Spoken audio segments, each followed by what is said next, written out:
আসসালামু আলাইকুম বন্ধুরা, কেমন আছো তোমরা? আশা করি সকলেই ভালো আছো। তো এখন দুপুর 1টা বাজে। তো এখন আমরা যাচ্ছি আম পাড়তে। আর যেহেতু আপনাদেরকে বলেছিলাম একদিনকে আমরা আপনাদেরকে আম মাখিয়ে দেখাবো, তো আজকে আমরা দুপুরবেলা চলে এসেছি সবাই মিলে। তো এইখানে বাপ্পি ভাইয়ের কাঁধে গাছে উঠে গেছে। আর এইখানে যে মারুপ আছে, আমি আছি, আর আমার ক্যামেরাম্যান রাজ্জাক ভাই, আর এই যে হলো আমাদের বিচ্ছু বাহিনী। তো এখানে বাপ্পি ভাই এখানে আম পাড়তেছে, আর এখানে জুনায়েদ ঘুরতেছে। আম পাড়া শেষে আমরা চলে এসেছি বাগানে। বাগানে আসার পরে আমরা আম সুলতেছি, এগুলো সুলে আর কি আমরা মাখাবো। তো ফুল একবারে সুলে যে দেখতে পাচ্ছেন কত সুন্দর লাগতেছে। তো এইখানে আমের সাথে আমরা মরিচ দিয়ে দিলাম। আম আর মরিচ একসাথে ধুয়ে আমরা কেটে নেব মরিচগুলা। তো যেহেতু আমরা হাত দিয়ে মাখাবো, তাই আর কি এই মরিচগুলো আমরা ফাইড়ে নিতেছি।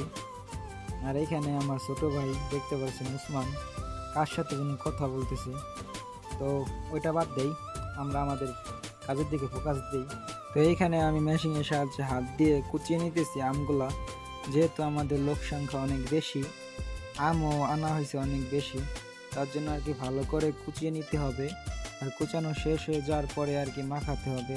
তো এটা ফুল প্রসেসিং আপনারা দেখুন তো কিভাবে কি করি।